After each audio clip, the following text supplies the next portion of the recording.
Tara Toronto, for those of you that don't know, the Chief Operating Officer at the Technology Association of Oregon, and I'm super excited to welcome you this evening to our first Ag Innovation Challenge Design Sprint of 2021.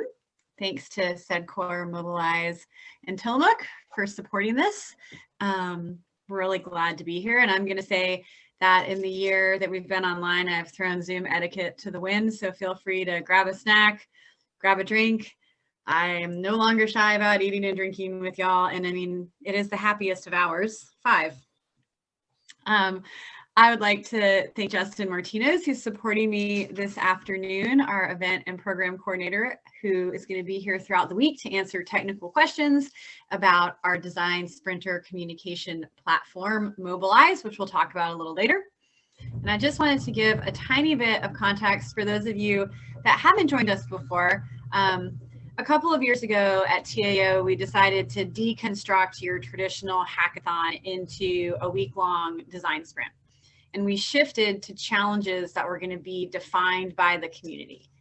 And those two changes to a normal 48-hour hackathon allowed us to include a lot more members of the tech community and build solutions that empathized with different communities to foster innovation and build bridges. So with the ag innovation work, our growers and farmers shared some of the challenges that they see that they'd like to have addressed by technology solutions.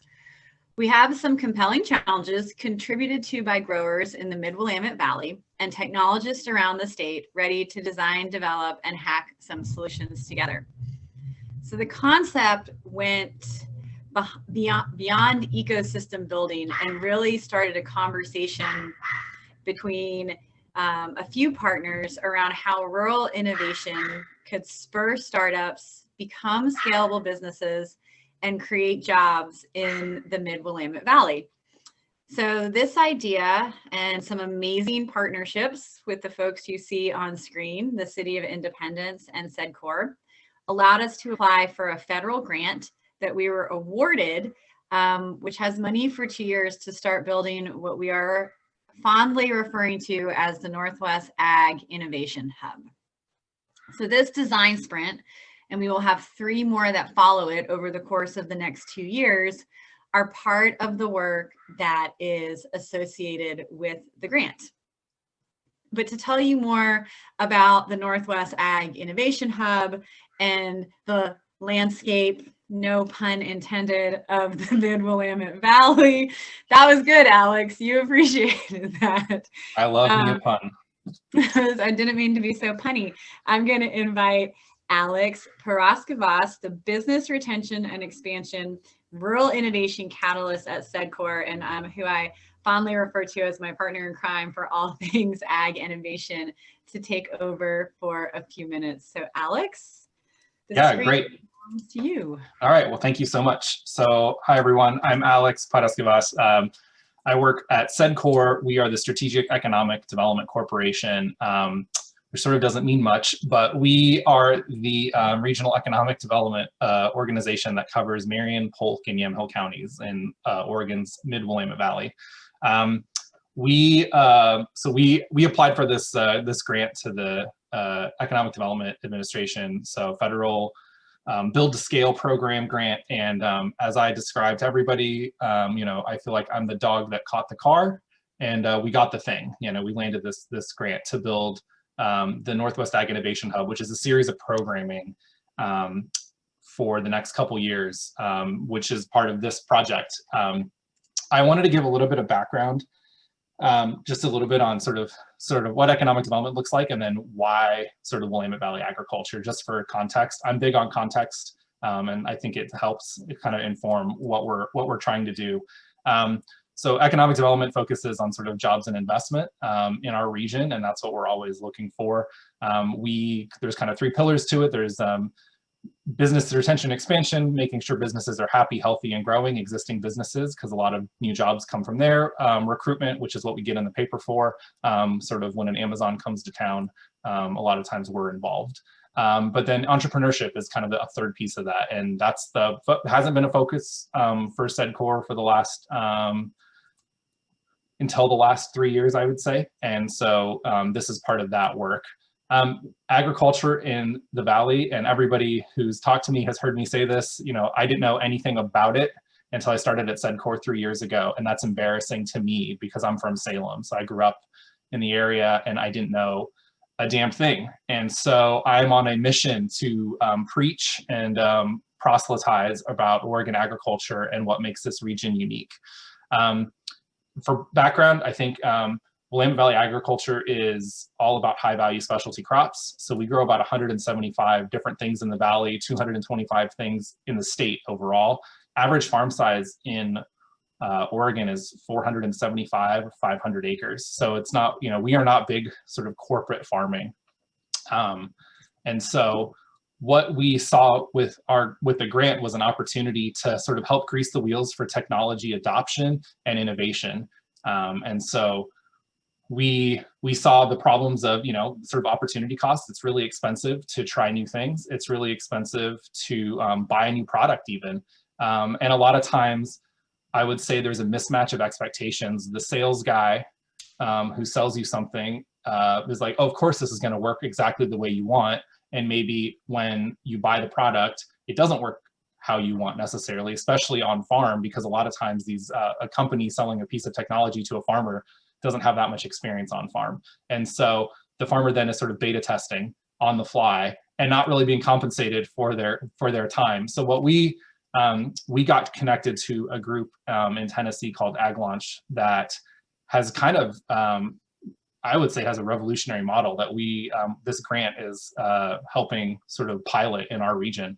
And what they do is they use farmers to assess startups along the way and help them sort of do I would say, product development. And then when it comes time for sort of product testing, the farmer sort of incubates a startup on farm and then also gets an equity stake in that startup. So they're actually being compensated from sort of square one, which is a pretty innovative approach to sort of product development and around agriculture. We love this. And they kind of have the same ethos that we do around sort of economic development.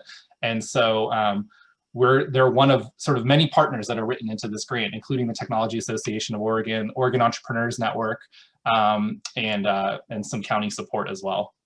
So this, the kind of the key piece of all of this, and I would say the core of a lot of this is what Kara was talking about, is like farm-centric innovation. So sourcing problems from growers and then having them sort of all part of the process along the way. This design sprint piece is the really exciting, fun part, because I think I get to preach about agriculture to maybe a lot of folks that don't have as much familiarity with it. And it's been really fun, especially with Kara, to kind of see her excitement as we meet new folks and meet new farmers. And we did in the before time, before COVID, we did a bunch of farm tours and sort of interviews and conversations, and she had sort of the same realization and sort of not to be too dramatic, but like I think awakening to the possibilities and sort of how broad agriculture is in the Valley. So with that, actually SEDCOR, we're pretty proud of this this little video that we put together that kind of talks about sort of how just following one commodity, we have 175, and how it spans so many different industries and sectors. So this is 90 seconds, and then I'll hand it back to Kara. This is a hop. This hop is used to make the beer you love delicious. And this hop lives here, in Oregon's Willamette Valley. How did it get here? It's here because of all the industries and people working together so closely. First, this hop is grown on family-owned farms all over here. It is then picked by specialized machinery designed and built by manufacturers based here. It gets dried here, then stored here. Hops get delivered to breweries all over the world, or to a local brewery like this one here. Brewers work their magic, adding locally grown ingredients like wheat, honey, fruit, and even CBD to produce beer here. The beer gets put in kegs, cans, and bottles with labels created by graphic designers who live here. Those cans, bottles, and kegs get shipped to bars, restaurants, bottle shops, and grocery stores constructed by companies based here. filled with lumber that is grown, harvested, milled, and treated here. So the next time you enjoy a beer, turn your mind to the hop and think about all the entrepreneurs and innovators who got it from here to here. The farm, machinery, processing, storage, shipping, brewing, bottling, and branding. All that so you can enjoy it here, here, and here. All possible because of everything we can grow, produce, and build here in Oregon's Willamette Valley.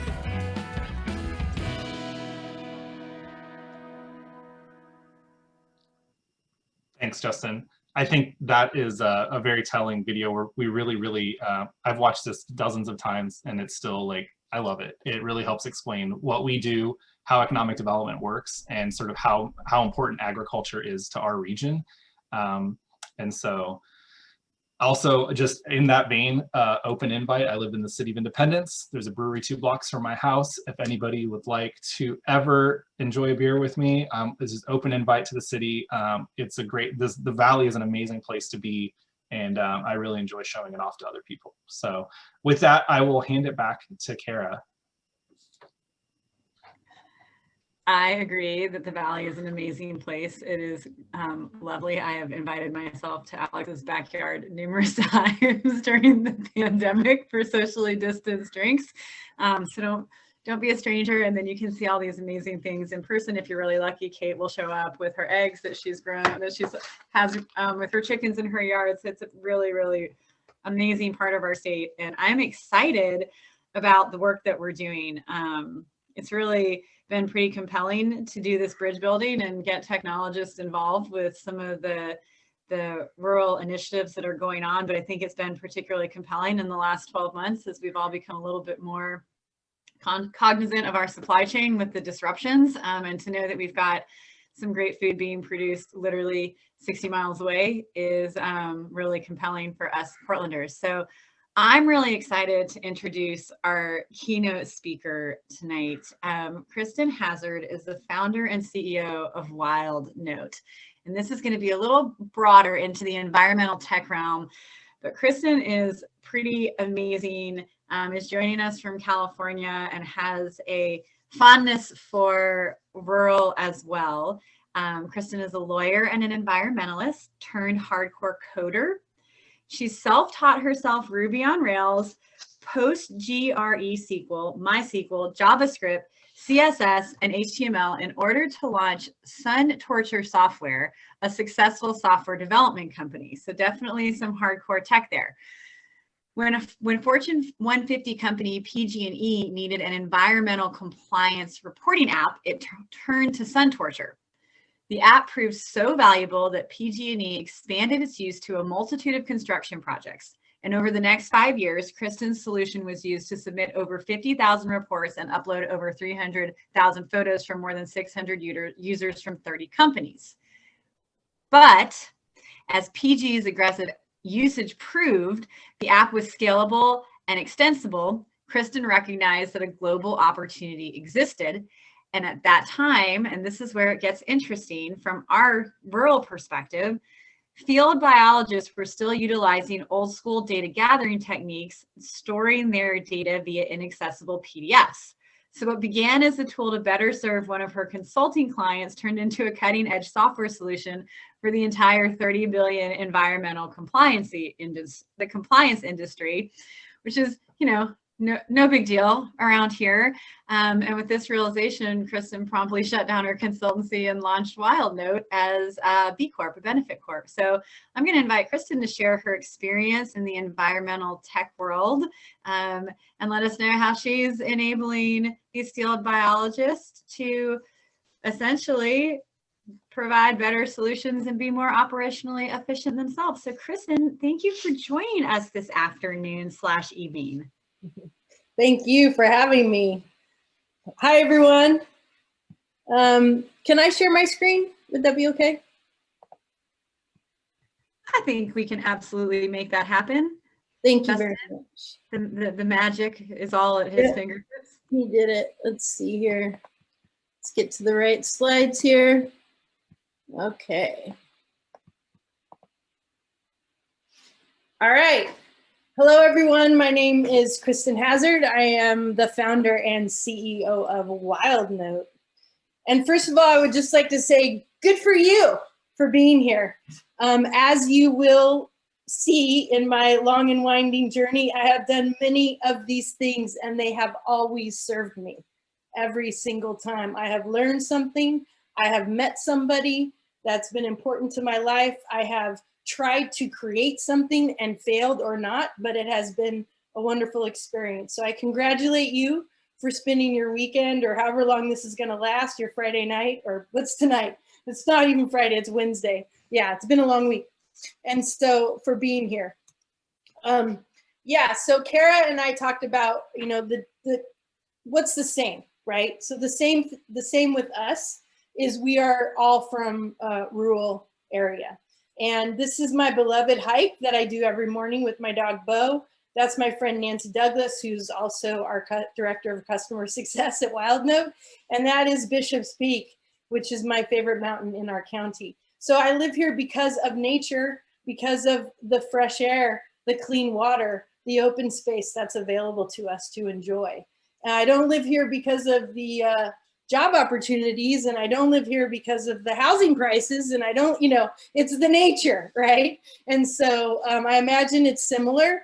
Also, you know, shout out to Portland, love that place, and Oregon, you know, you guys got it going on. So, all right, so what's WildNote? WildNote is a platform that automates the processes of environmental compliance. It's a very, very manual industry, and a little bit behind the technology curve, I could say. Maybe similar to farming, I'm guessing.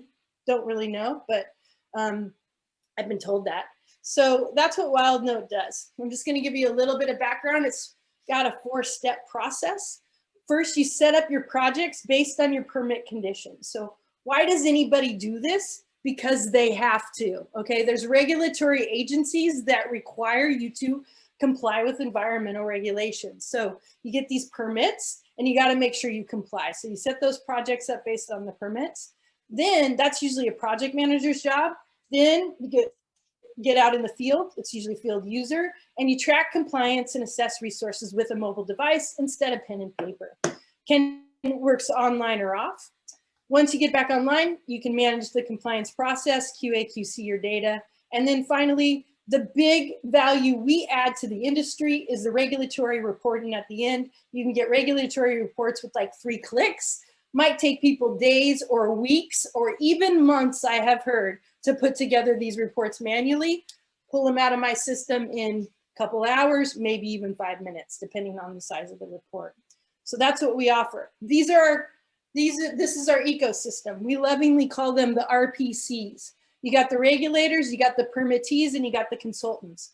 Our beachhead market is the consultants, the environmental consulting, of which there are 55,000 in the United States. But you also have your community stakeholders. So the reason I bring this in is this is our ecosystem, and it shows the need for data transparency, which a system like WildNote can provide. Okay, so that's WildNote. How did we get there? I'll give you the punchline. I'm sitting on having closed a $2 million seed round for my company. That was a big deal. That happened at the end of last year, okay? So how did I get there? Well, this is a long timeline and I won't go into all the details around it, but I wanna hit some highlight points, okay? So started as a mechanical engineer here at my hometown, Cal Poly San Luis Obispo.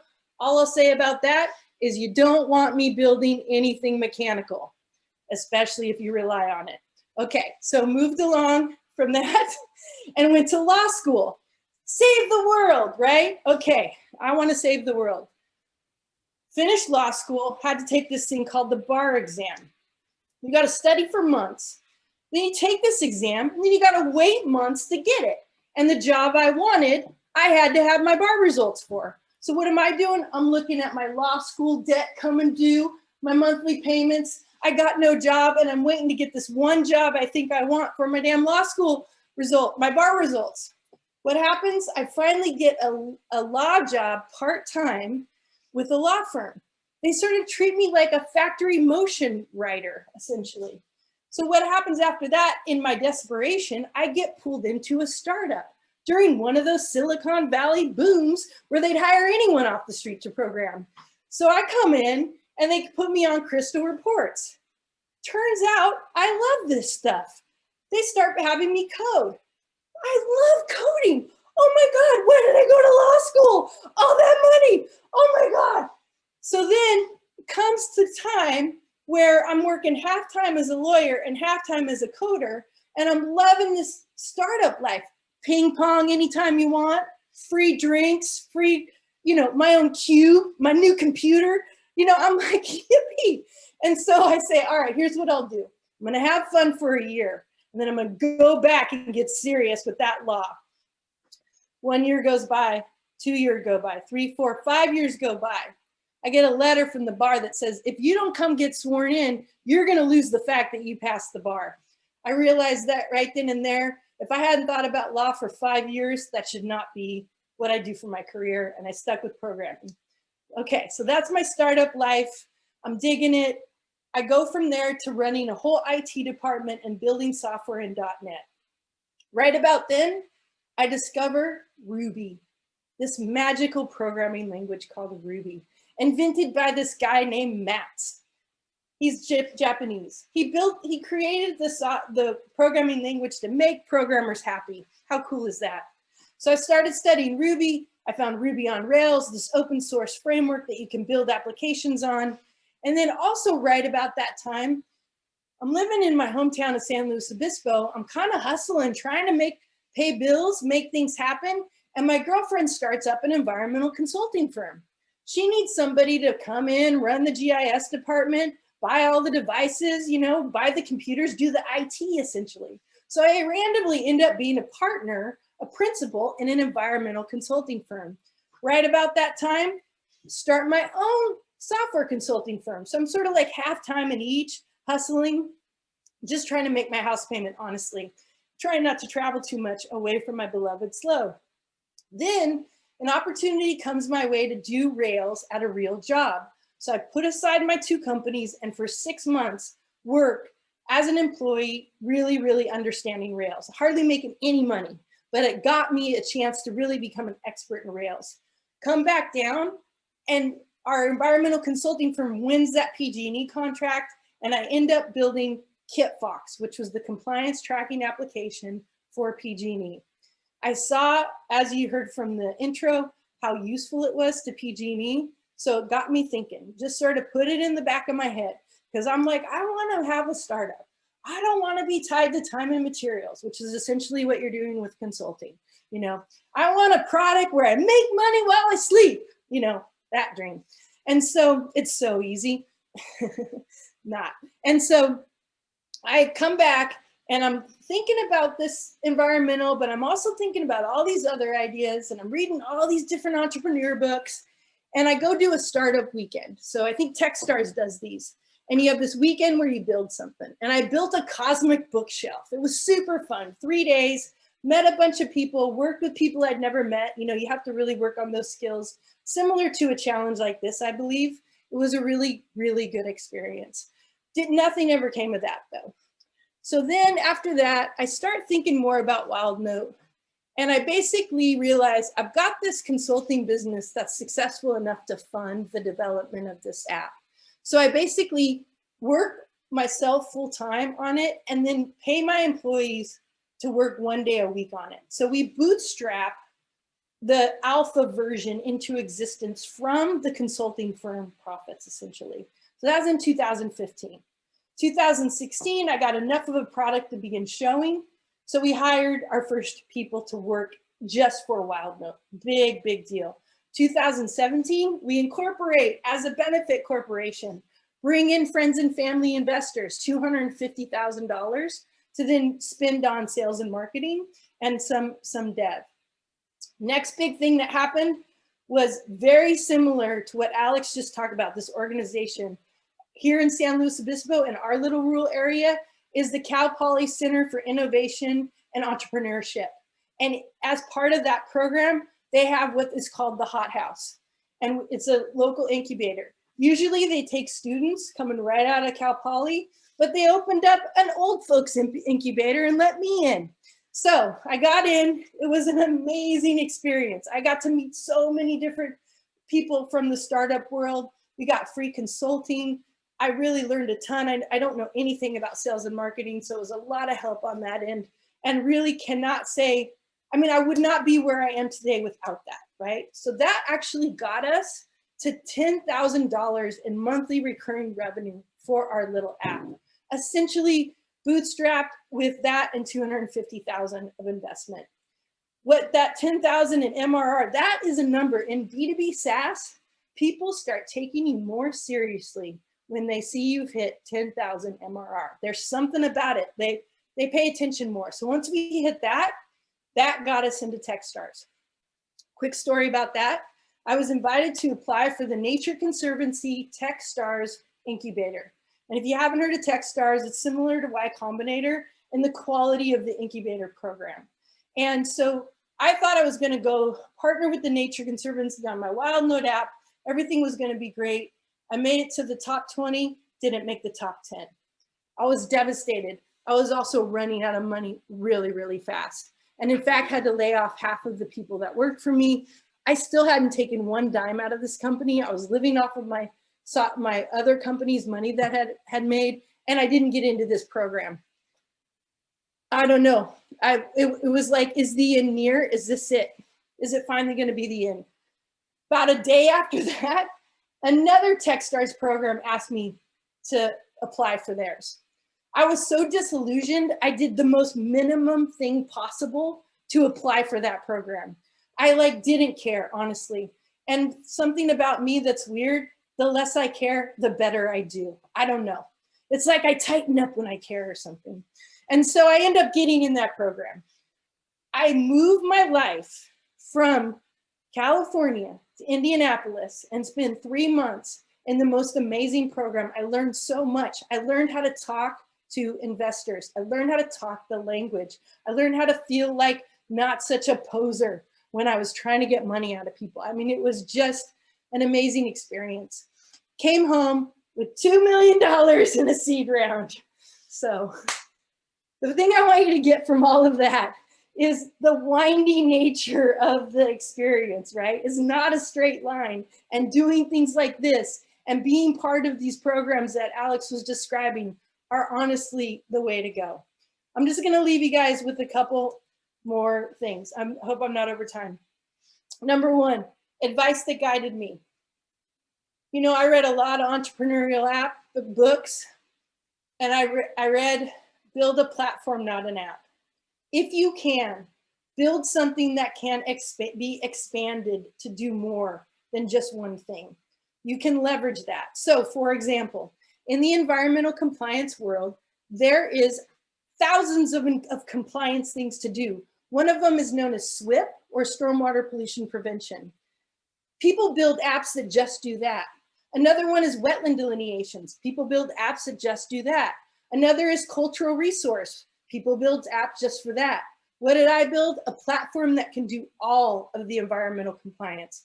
It's a pain to build that, but in the end, it means I can grow. And I have a story for growth, which if you're trying to raise money, you gotta have a story for growth. The other advice I loved was pick an industry with people in it that you wanna hang out with, okay? You're gonna be serving these people. Do you wanna have a beer with them? Do you wanna go to their backyard during a pandemic and sit down and have a beer? Well then, pick that industry. I love these biologists. They're so great. They're nerdy, they're smart, they love nature, they're laid back. I mean, you know, they're like my kind of people. So it was a really good industry for me to pick to serve. And really, the final, be coachable. The reason I came home with $2 million is because I was coachable. Because they knew I didn't fake it when I didn't know it. And the most important thing was when they gave me feedback, they saw me take it into my head and bring it back to them either with words or actions. So they saw that I could digest their feedback and actually turn it into something. I think that's a really amazing skill set to have when you're asking people for money. Okay, we'll end it on 3 of the many mistakes I've made. The first mistake I still kick myself for. I could have another house by now. I invested way too much of my own personal money into this project. Every line I said I wouldn't cross, I crossed. I went into my second mortgage. I mean, it was really, I'm such an independent person. I just didn't want investors. I really didn't. I didn't want people telling me what to do. I got people telling me what to do now, and I, put all that money in. So if I were to do it over again, I would do more traditional, the minimum amount possible to go out and get and play with other people's money, honestly. The other thing was I tried to bring my employees from my first company to my second company. Totally different situations. You have a consulting company, people are there to make their money. You have a startup, people are there for the dream. You can't transition people from one to the other. It was really interesting. And finally, the third one, category creation is hard.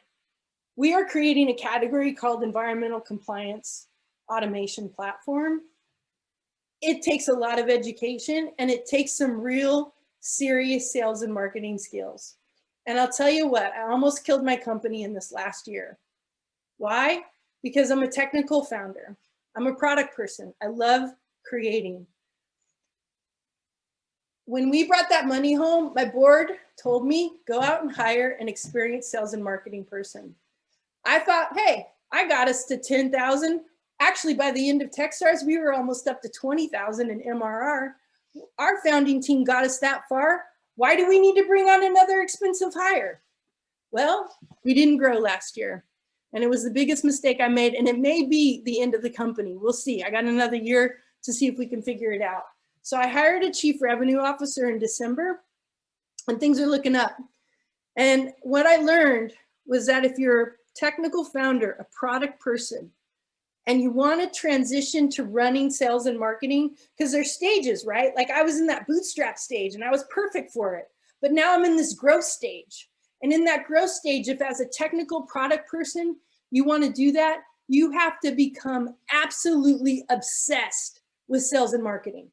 As obsessed as you were with the product, you got to be with sales and marketing. And if you're not willing to do that, go out and hire yourself a sales and marketing person.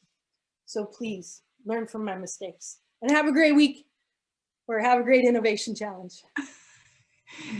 Kristen, that was amazing. Your energy is incredible. And I think you did a good job with sales and marketing, because somebody from your marketing team commented today on LinkedIn that you were going to be in your element, inspiring budding entrepreneurs. And I think I feel pretty inspired. We actually have time for questions, and we're a small enough group that if anybody wants to unmute and ask Kristen a question, please feel free. I hope you're okay with the unscripted part, Kristen. Yeah, no problem. Like, don't be shy. I'll just piggyback for 2 seconds on what you were saying. And I think the other part of what we're talking about for this Ag Innovation Hub is providing exactly what you're talking about, like resources for folks to be able to talk to people they want to hang out with. I mean, I think a lot of folks that are sort of in the tech space, don't speak agriculture so well. I have learned to speak agriculture.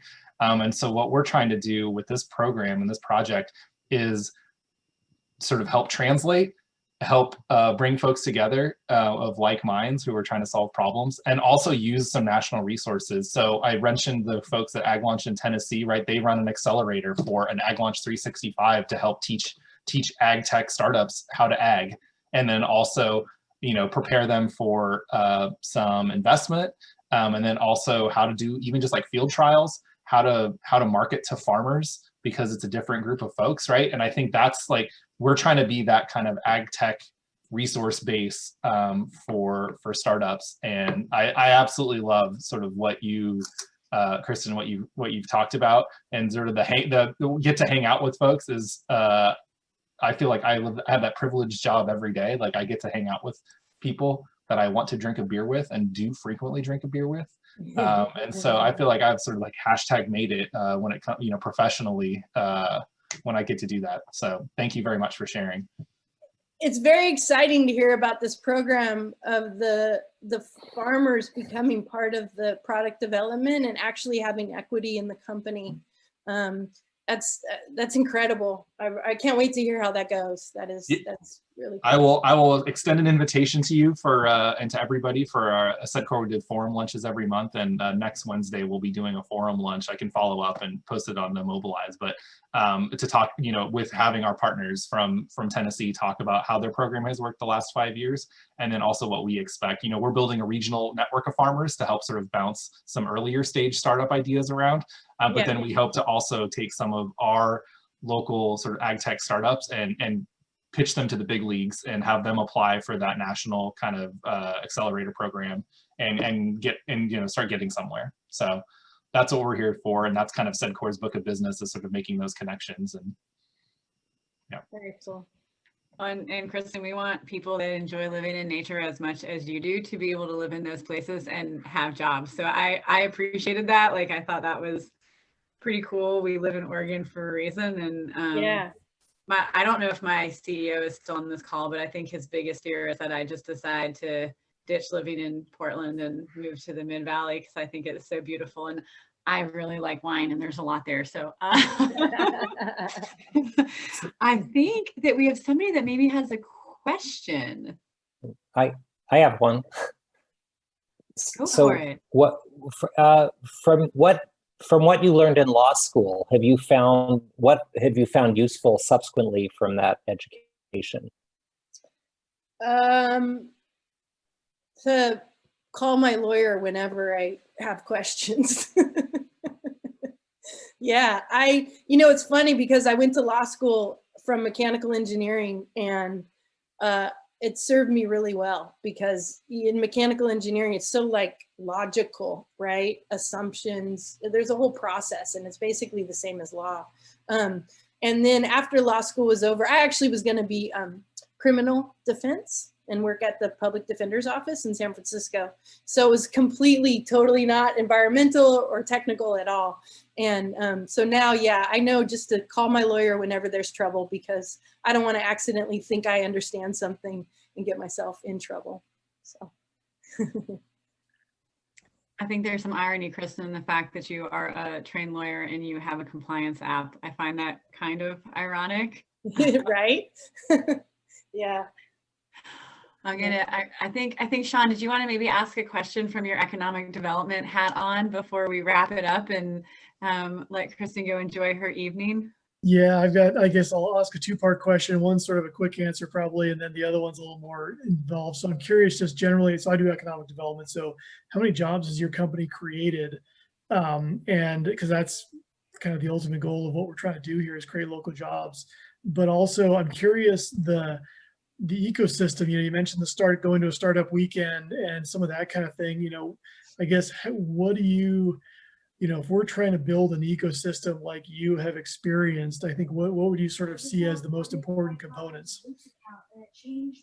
Great question. So right now I employ 13 people, and I am so proud of everybody I can employ with a decent salary to live in this county. I love it. I used to write my own payroll checks because I just loved it.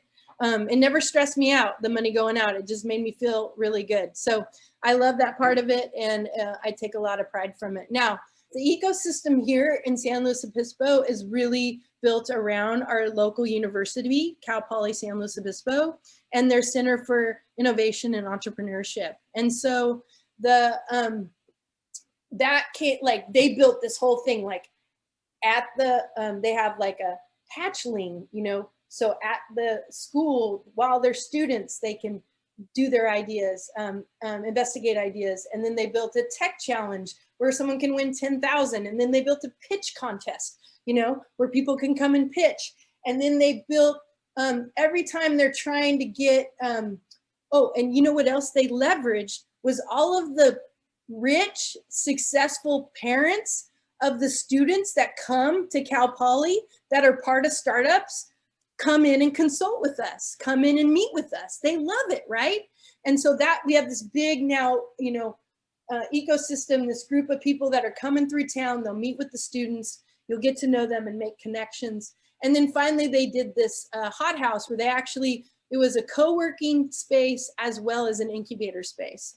And so I just loved it. The energy was so creative. You know, it was just like good vibes to go there and work every day. You know, it was all just in a big room and nothing fancy or anything, but really, really great experience, and to be around all those companies. And then just having like the advisors that were there full time through the incubator. You know, Judy Mahan, she's a mentor of mine and runs that program. And, you know, she never let me have a pity party, ever, like just never.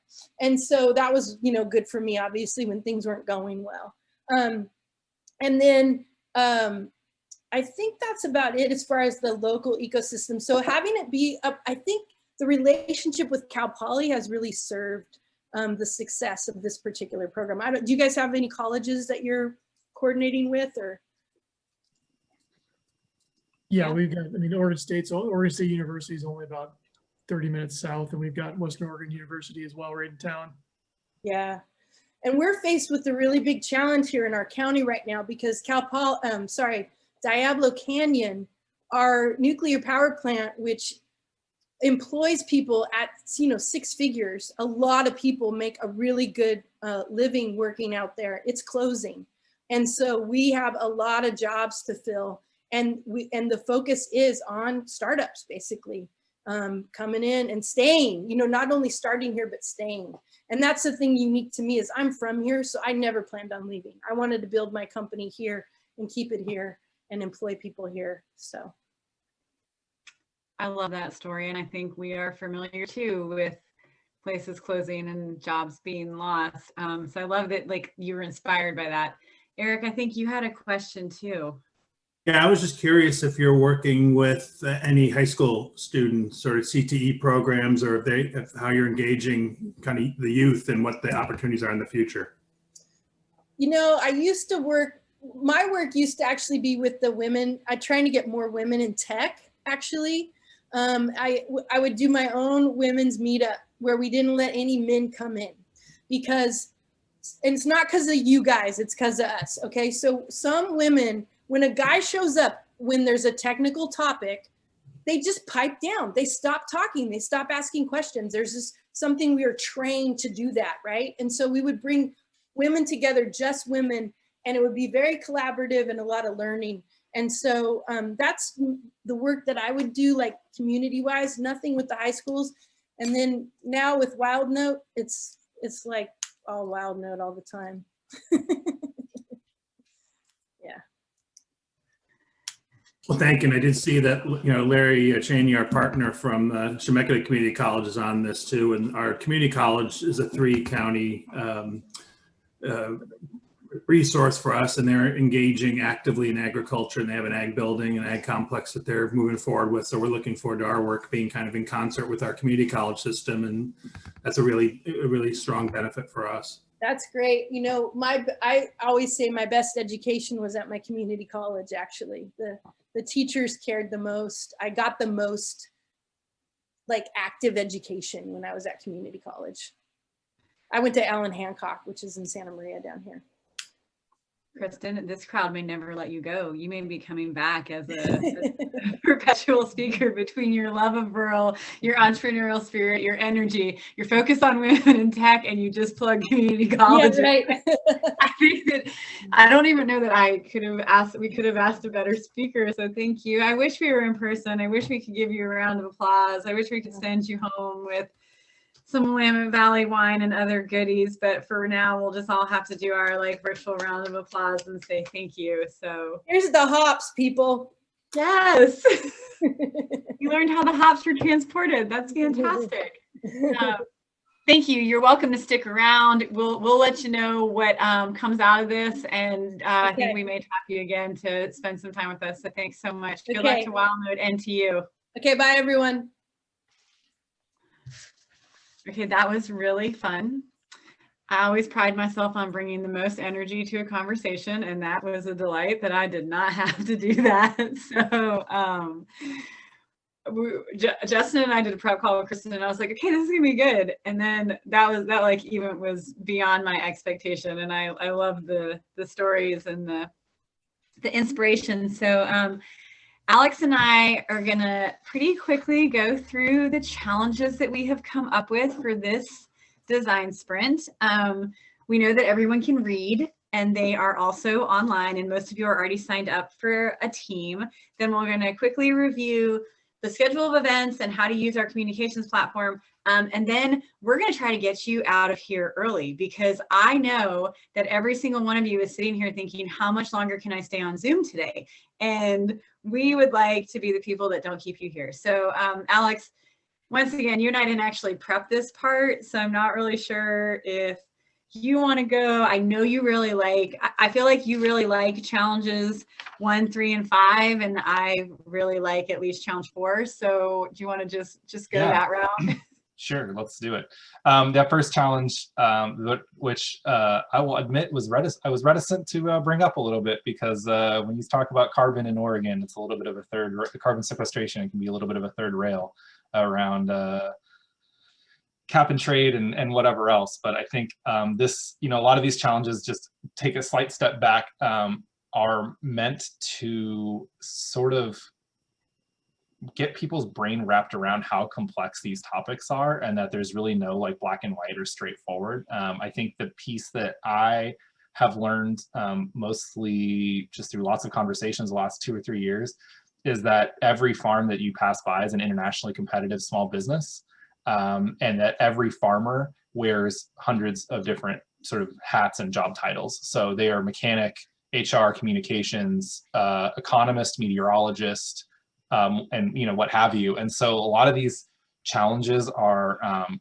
broad, but there's so many layers to them, and I think that's the fun part. And I mean, of course, that's the challenge.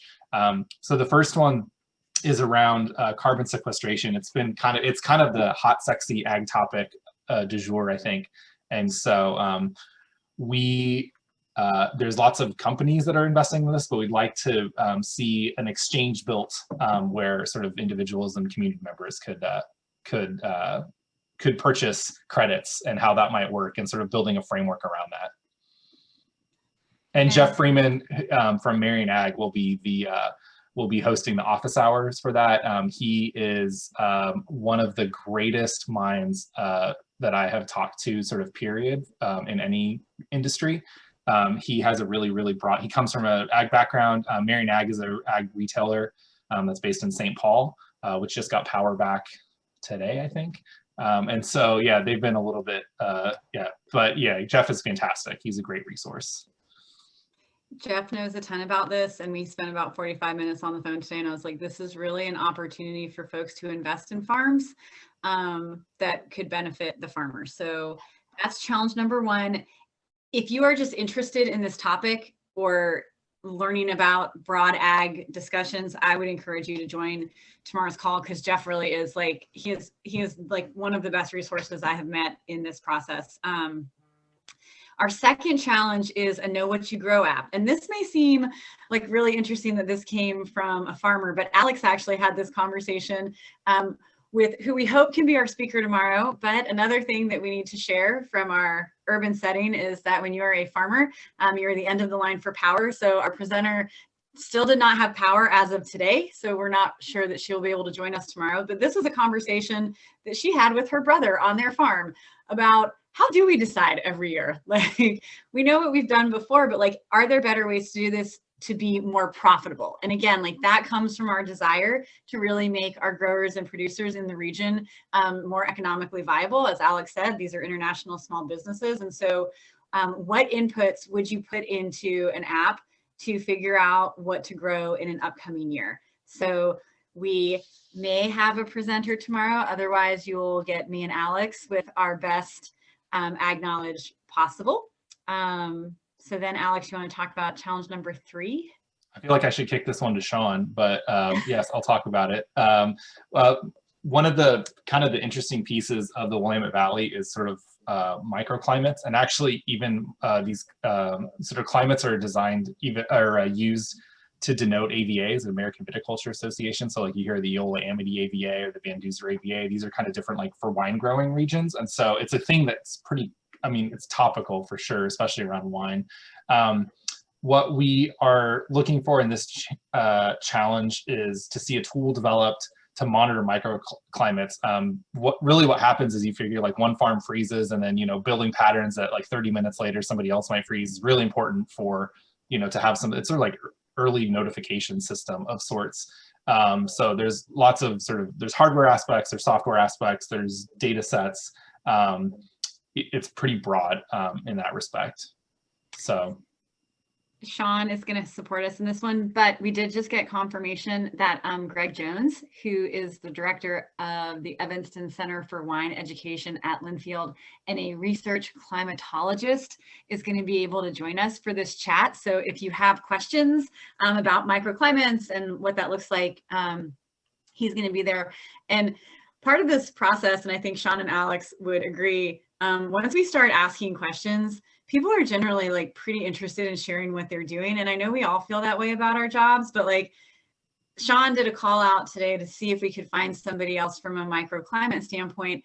And like folks were pumped. And there's apparently some microclimate research going on in the Mid-Valley, like right now, that we were not even aware of. So it is like, it's interesting when we start asking these questions, how much kind of surfaces to how we could use tech to just innovate more if we could do some industry bridge building. So that one should be super interesting. And then challenge 4 is my personal favorite. We've had it in 3 separate design sprints.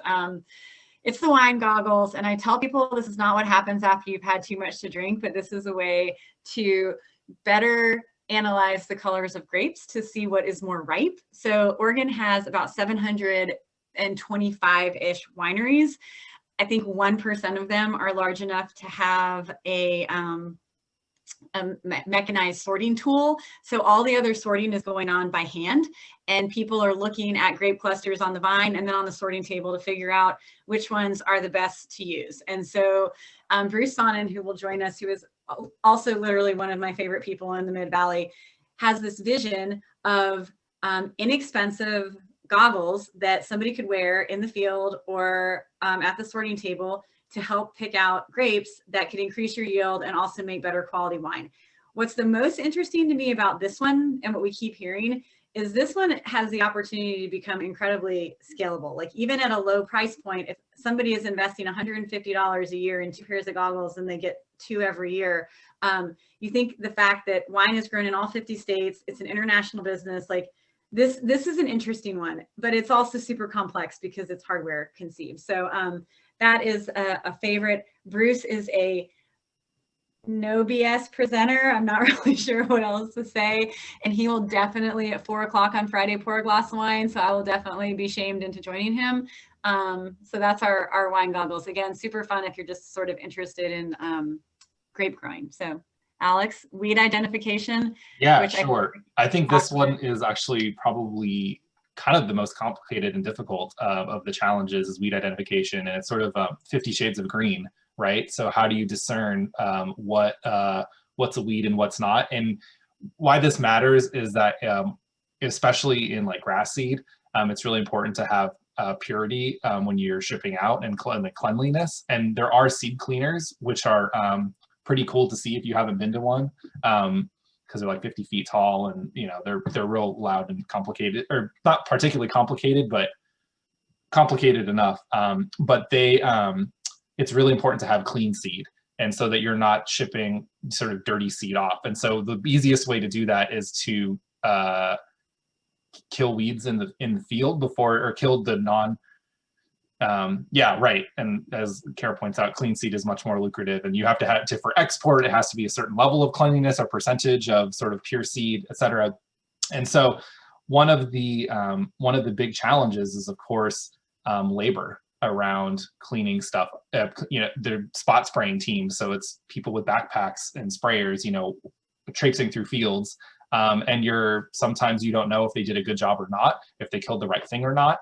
It's becoming increasingly difficult. So part of this is like an automation challenge, right? Of trying to fix a labor problem that's increasingly expensive and maybe not as reliable as it could be. And so a weed identification system sort of early on would be amazing. And it's easier sort of in Eastern Oregon when you're looking at a field of brown and you have a sprig of green popping up, and then it's easy for that to kill. But when you're talking about green and green, how do you do that? And how does that even, where do you start? And how does that work out? So for this challenge, we have Josh, and I'm totally drawing a blank on his last name, but he's from Viewpoint Imaging. He actually has an imaging company, a drone, and it's drone based, but he is a little bit of a serial entrepreneur and has pivoted his own business. He actually started in Independence, but most of his business is in Florida right now, in citrus groves. And so he's trying to, he and I are working diligently to try to get him some Oregon clients. But he has a lot of background in imaging and what it looks like, and some of the challenges and what he's learned along the way. And he'll be joining us from Florida. I feel like it's important to note with weed identification up on the screen that we did receive notification that in the cannabis industry that is already happening, but they were actually talking about cannabis identification as in weed. And we feel like somehow we have to rewrite this challenge to make that a little bit more clear. But for those of you that are participating, this is actual weeds that you pull and not weed that you ingest. All right, so this is shocking. Alex and I are on time, on our script with a keynote that went over on Q&A. We are probably going to get you out of here in like the next 5 minutes. So that will be exciting. We sort of talked through it. This is our calendar of events. We have office hours over the next 2 days. So if you're working on one of these challenges and or have some interest in one of these topics, we are going to start tomorrow, go through Friday afternoon/evening, and this is what it looks like. At 3 p.m. tomorrow, we're going to have Jeff Freeman from Marion Ag. He's going to join us to discuss carbon sequestration. Jeff can answer any other question you may have about the world of ag, so feel free to join us. At 4 p.m., we are going to try to have Katie Pearmine. Molly Pearmine. If she has power and returns a phone call. If she has power. If not, we will be there, and we may shift around the time for early Monday. Friday at 3, we're going to have Sean and I to discuss the microclimate challenge, but we're also going to have Greg Jones from Linfield College, which will be really exciting. And then at 4 p.m., we're going to have Bruce Sonnen with Van Duzer Vineyards to talk about the wine goggles. I will pour a glass of the Van Duzer wine, because if I don't, he will be ruthless. If I don't, he may actually ship some. So I should really consider what I do there. And then Friday, we're going to be discussing the weed identification challenge at 5. That also may shift to Monday based on Josh's availability and the fact that there's a 3-hour time difference, and we want to be cognizant of that on a Friday. Then we'll get back together next Wednesday at March 3rd at 5 to see what sort of solutions people put together to pitch back. Normally we announce judges at this point, but we're still sort of finalizing that. And I'm also finalizing a keynote speaker. Alex, Sean, Eric, they can all tell you, trying to plan this in the last few weeks with the power outages through the Mid-Valley has been challenging at best. But we decided that it was important to move forward, because this is about creating farmer wealth and operational efficiencies. So to do that, we wanted to keep the conversation moving forward. We also want to be cognizant of the fact that we are all living in this world where we've been doing this for a year, and extra things in your spare time, particularly on Zoom, may not be particularly compelling. So we're super excited for the folks that have committed. And if nothing else, perhaps you learn a little bit about ag in the state and think about ways that as the tech community, we can better support our rural neighbors. So I actually don't have anything else. And it's 6:02. Who doesn't love? Oh, wait, that's a lie. Thank you, Justin. Mobilize. I wrote this script. You would think I would remember. So if you are not familiar with our online engagement platform, it is called Mobilize. They are a sponsor. It is not Slack, but it is a way to do some real-time communication. It integrates with your desktop, so you don't need to worry about downloading an app.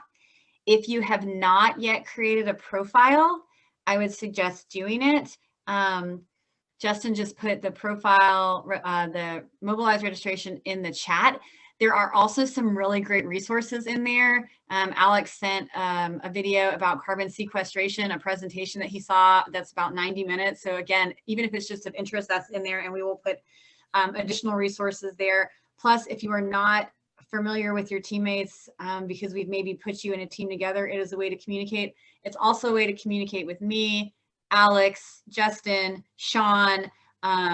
We can get in touch with any of the speakers. So please sign up, please use that. It will literally just be for the week, and then you will not get more emails out of the system. We'll also house the final presentations there. And then one last thing, just from a sort of technicality standpoint, on Wednesday, if you are pitching a solution back, we will record it. So if you do not want to be recorded, we need to know that. And Justin, I know you're in there right now. Do we have a template yet for the slide deck for the pitch back in the Resources Center? Not yet, but I'll have that up before the end of the weekend. Perfect. And seriously, any questions that you have, I will be on call to answer them. And we're just really excited that you're here.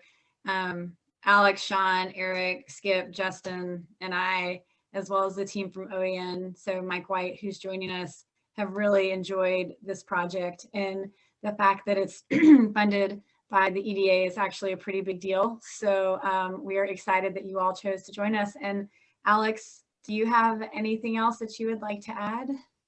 No, I think that's it. Again, just thank you. We really enjoy this. And if I get preachy about ag, I hope that you too can like learn to be preachy also, you know, trying to build more sort of ag ambassadors for the Valley. I'm going to ask Eric, Sean, I'm not sure if Skip is out there. I don't know if any of y'all want to say anything before we close down for the evening. It's like I'm giving people time back, but it makes me so nervous. Oh, good. Eric unmuted. No, I just want to say thanks for people that being here tonight. We're excited about this work, as Alex mentioned, and it really is something we're surrounded by here in the Valley, and it's something that most people don't think about. And if there's ways that we can bring some attention to what we do and what's grown here and what the possibilities are, you know, I think that's adding value to the region, bringing job opportunities for future generations, and establishing us even more on the map than we already are in the Valley. So just thank everybody for their support and their interest. Eric, do you have power? Yeah. Yes, it's magic. It was just 5 days. I mean, that was an amateur outage.